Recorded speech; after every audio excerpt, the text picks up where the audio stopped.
This is immigration attorney Parviz Malakudi, and first and foremost, I want to wish everybody Happy New Year, Happy 2022.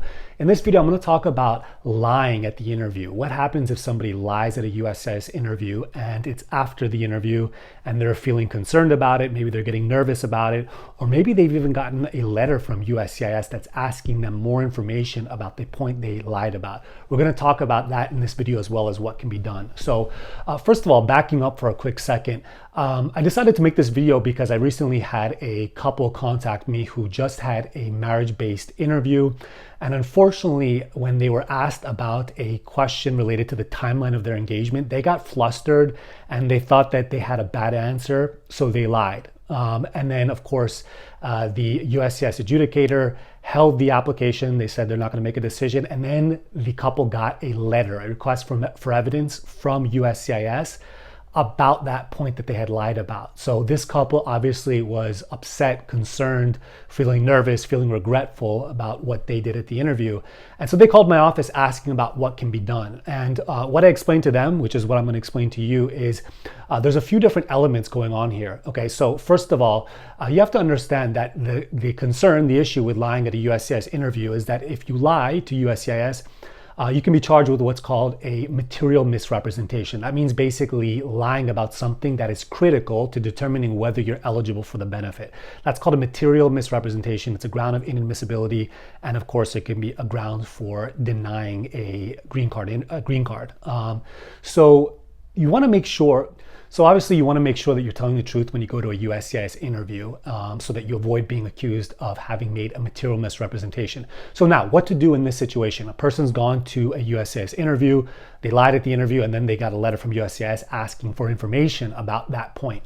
Well, you have to make it right. That's the bottom line. But you got to do it in a careful way. And this is obviously where an attorney can come into play. So one thing that can be done, depending on what the lie was about, is to respond, change the answer, okay, and then basically make the argument that the misrepresentation wasn't material. That means that it was a mistaken answer, but it's not an answer that goes to the eligibility criteria of the person, okay, for that benefit. That's a fine argument. You want to make sure that if you're trying to do something like that, it's only with an attorney. That's what an attorney should do. And then the second thing is there's a principle in immigration, US immigration, called making a timely retraction. Timely retraction. That means basically taking back what you said in a timely manner and changing your answer. So the way the principle works in general is that if you make a material misrepresentation, but then you timely retract that with USCIS, you can change your answer and ostensibly avoid being charged with having made a material misrepresentation. Now, what makes something timely? There's a few aspects that go into this, but two big ones are obviously the amount of time that happens after you made the misrepresentation until the time you fixed it. And secondly, whether a retraction is timely has a lot to do with whether the person who makes the retraction is coming forth of their own volition to do it, to change their answer, as opposed to being confronted with USCIS with the lie, with the material misrepresentation, and then changing in response to being confronted with it.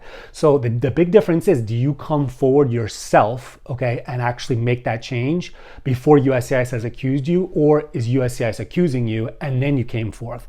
The first one is good. That's more likely to be considered a timely retraction. The second one, not so much. So obviously this gets complicated. This is just a very general overview.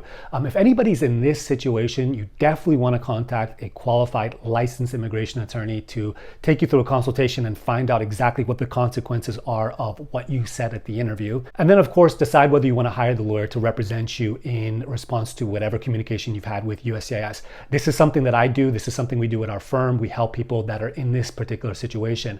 If you have any general questions about a timely retraction after making a material misrepresentation, feel free to put them in the comment section below. If you have specific questions about your particular situation, click on the link below, book a paid consultation. We can get into the details of your situation, and that's where we can really talk about what matters to you, what is your situation, and then obviously we can talk about potential options moving forward and the chances of success and obviously the cost. So that's it. I hope this video was helpful. If you like this video and this type of videos, make sure to give it a like, subscribe to the channel. I'm going to be coming out with a lot more immigration videos this year. Thank you.